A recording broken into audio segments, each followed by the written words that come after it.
telling you where to go. So are you having to reinvent the wheel? Or are you having to go on Teachers Pay Teachers and like purchase things? More shopping money for you personally. All right, any questions there? Wait, what'd you say? Woohoo! Yay! Any questions so far? Okay, we will log on to mclasshome.com, not ckla.amplify.com, mclasshome.com, and I think that Jim was gonna, you guys have an mclass home. Yeah, we have an mclass home. The tile was not turned on this morning, but If someone would log in and tell me if it's turned on yet, and then I will give you a demo account if not. Maybe there. Yeah, but mine is. When you guys log on to mclass home, if we could all do that. Any questions with the teacher guide? Are we good with kind of knowing what those icons stand for? Okay. Let's log on to mclasshome.com and I'll show you how to access your digital resources. You can go ahead and use your original, like your username and password for Dimmels. Is that what you guys have? Yes. Okay. Yeah.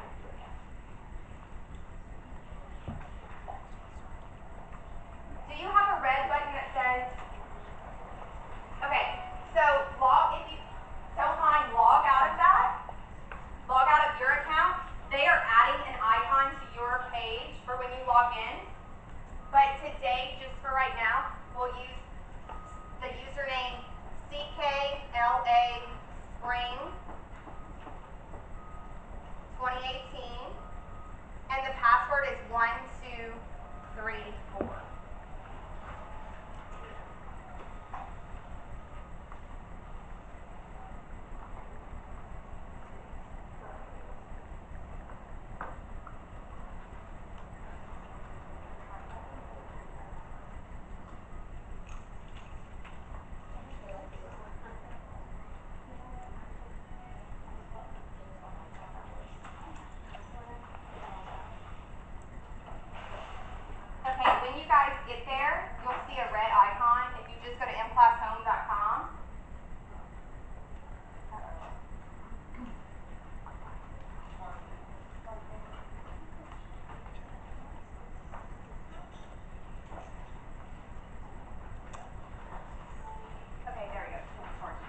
actually, let's see.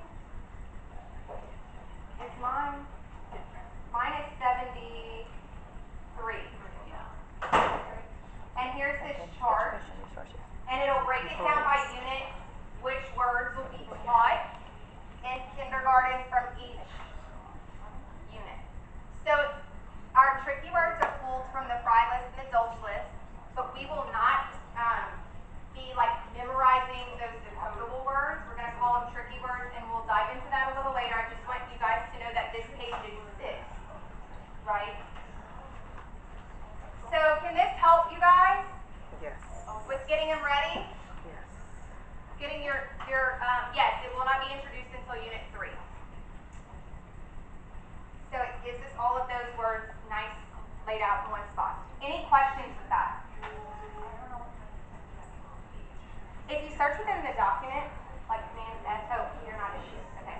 So that is actually on this home page right here, before we click on K. And you scroll down.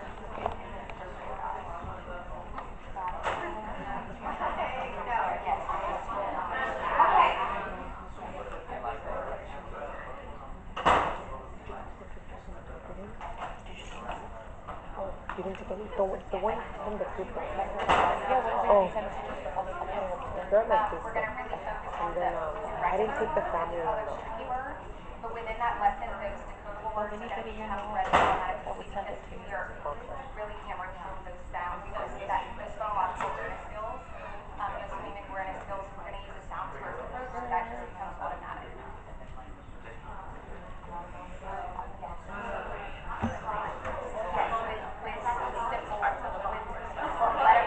We'll call it a picture, but I'm going to model for you what that's going to sound like and what it's going to look like so it makes more sense. We're just kind of digging through this. Okay, so I have some questions, and I'm so thankful that you guys are thinking ahead. What's your name? Joel? With a really good name tag. That is so cute. So he asked if these decodable words would be explicitly taught, like if there would be activities. There will be activities with phrases, with wiggle parts. We'll get all into that later. I love that you're thinking ahead though, because you're like, oh, it's here in Unit 3. You said we're going to really focus in on tricky words, but tell me about these decodable words. So what I'm going to share with you is that in a second, in a little while, you will see me model a lesson, and you'll learn about one of our principles, our design principles, where we use the sound first approach, right? So we're really going to lay the phonological awareness foundation and phonemic awareness foundation with learning sounds first and learning how to blend and segment very early on, so that when they look at this decodable word, this becomes automatic for them. We're not spending a lot of time and energy on these words that should be decodable, just and be read automatic, because we know the sounds that make up. Yeah, right. And we'll talk about the difference between hypertext words. So right now we're just looking at components. Okay, so let's go back to the MClass homepage that looks like this, and click on K. And then everyone can just click on, let's do skills 3. Just so you guys have something different. Here's your teacher guide that you can download. You can download it into iBooks if you like having an iPad instead of reading from like referencing a manual during class. Is this the current one? It's not going to be different than the one we're going to get when we have access? This is it? Or is it a sample? This is a demo, but this is exactly what it will look like when you have your username. So here's your teacher guide for you to download for those days where you forget to bring your manual home and you just need to read your lesson the night before from home. Also, here's your student activity books that you can project. So tell me about, what do you have in your classroom? Promethean boards or smart boards or what? Projectors with a whiteboard? Perfect. So you can project your student activity books from there instead of using a document camera. So that's so easy, right? And then here's your alignment chart that we looked at earlier for that unit. And remember how I said remember digital component in that advanced prep piece?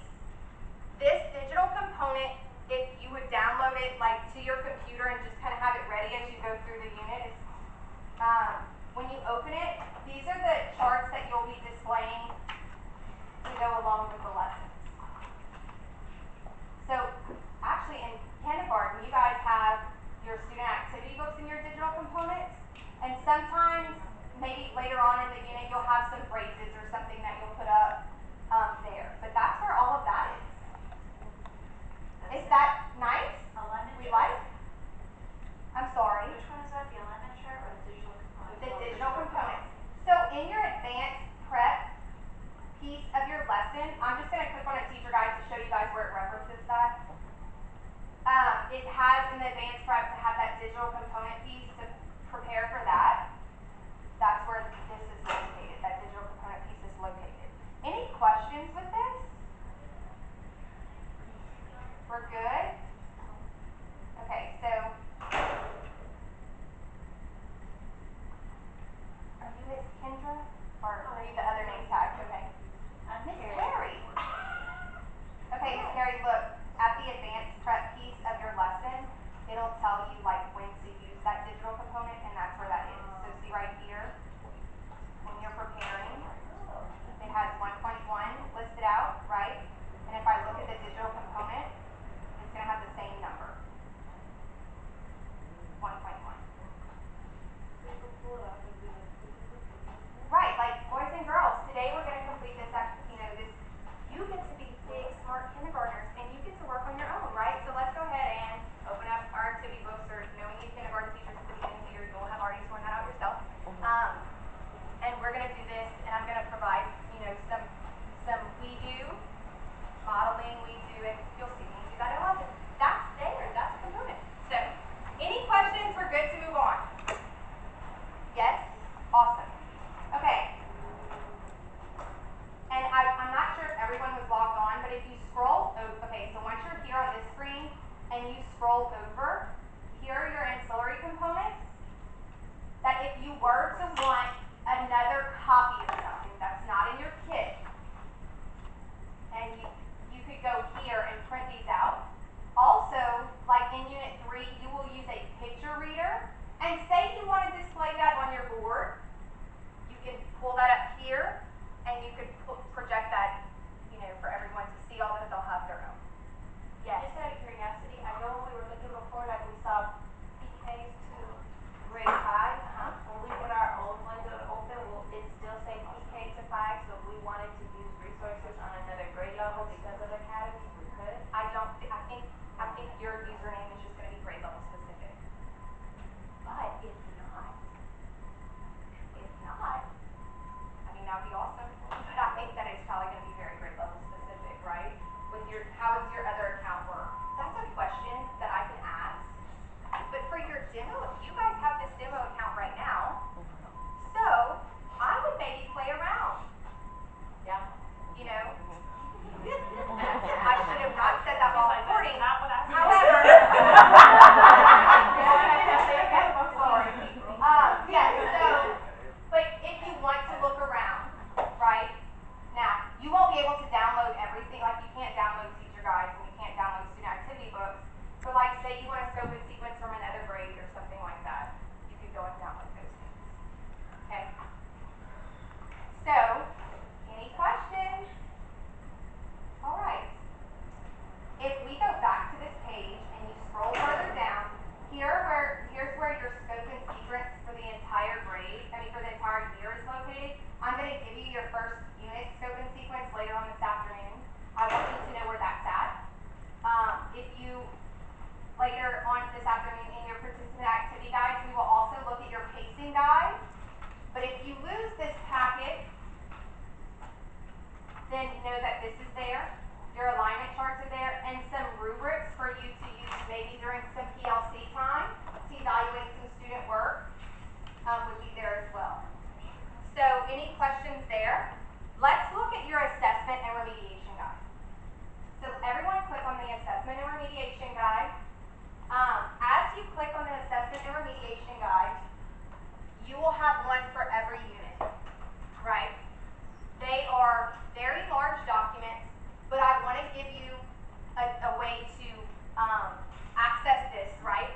So let's just click on Unit 1's Assessment and Remediation Guide. This would be great for use during like academies, right? In addition to those teacher resources at the end of each lesson.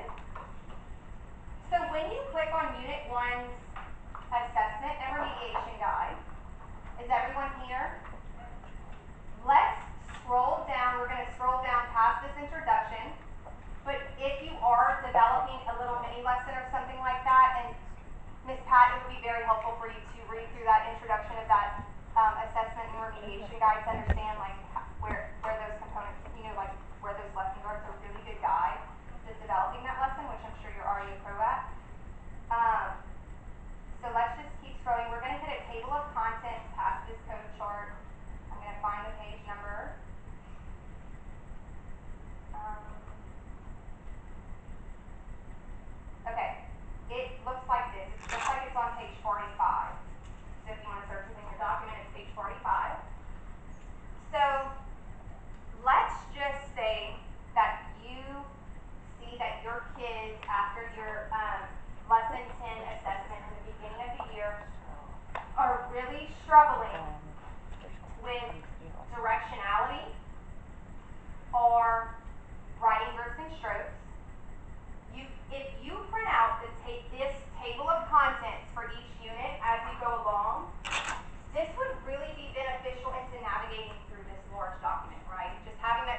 there, knowing what you need to access.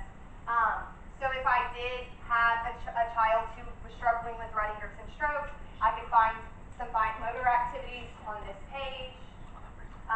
If my child was struggling with position words, I'd go to page 153 and look at those activities there. So it's really targeting a skill. You'll see some of the activities from your teacher resources in that additional support piece of each lesson kind of look the same. So once you familiarize yourself with those activities, these activities, I mean, they really do look the same. Some are the same, this just gives a whole lot more. If we were to take all these activities in this assessment and remediation guide and put them in your teacher guides, it would be a really big book. So, do we understand how we can use that? Any questions on that? If you see that maybe you know your teacher resources don't really have something for a skill that you want to strengthen in a center or during academies or providing enrichment for or something, or you just want more of it, you could access this and that's where it'll be. Any questions? Are we feeling like overloaded yet or not really? We're just diving into components. You feel overloaded? Okay. So this is what I'm going to do since you feel overloaded. I'm going to go rogue for a second because I think you guys probably just want to see your pieces, right? Do you want to see like where this is going to be like hard copy or no? Yes. Yes. You want to see a lesson? But I can't do that now. After that, y'all are going to check out. I got to keep y'all engaged a little while. I will definitely show you a lesson, and then you'll have time to practice as well. You guys will actually get to go to stations later and practice different types of lessons.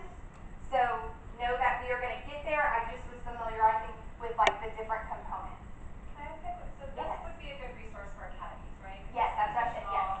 And then my only other clarification on this actually only lives online. Is that Yes. accurate? Okay. So you will not get a hard copy of Right. this remediation. The rest of everything there are Will hard be hard copies of, but this remediation guide only exists on. And my advice to them was just to print out the table of contents just to be able to manage through that large digital document very efficiently, right? And you have an idea of what's there and you can kind of keep that as you go along. So she's right, it is only digital.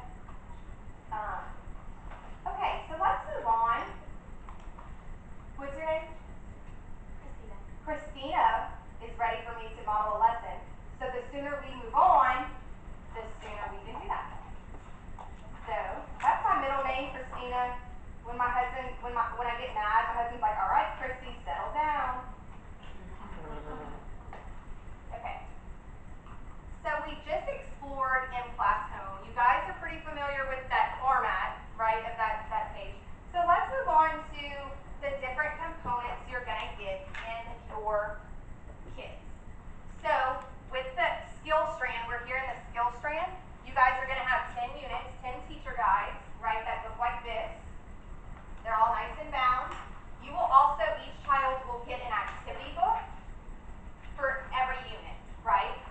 So you'll have an activity book for every child for each unit. Then,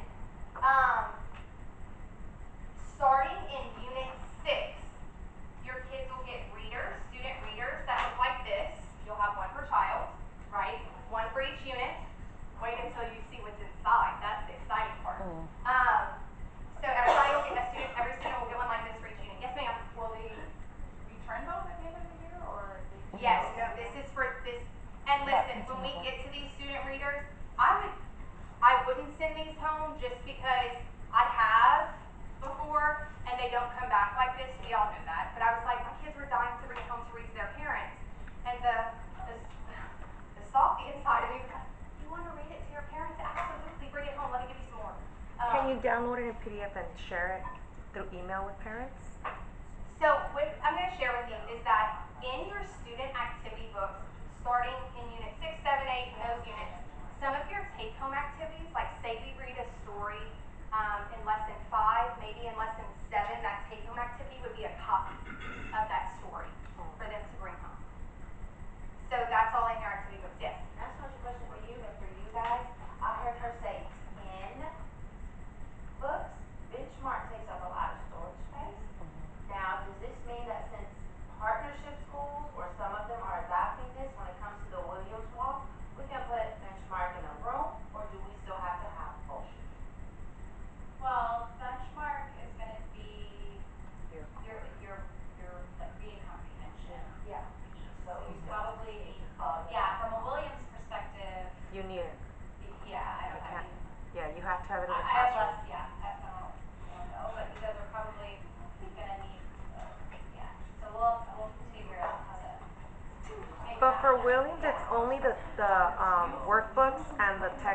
It's not all the readers.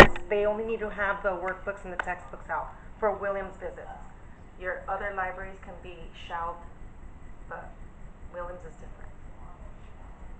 So those are some things to think about, like where it could, I'm glad you brought that up and we were able to answer that in there.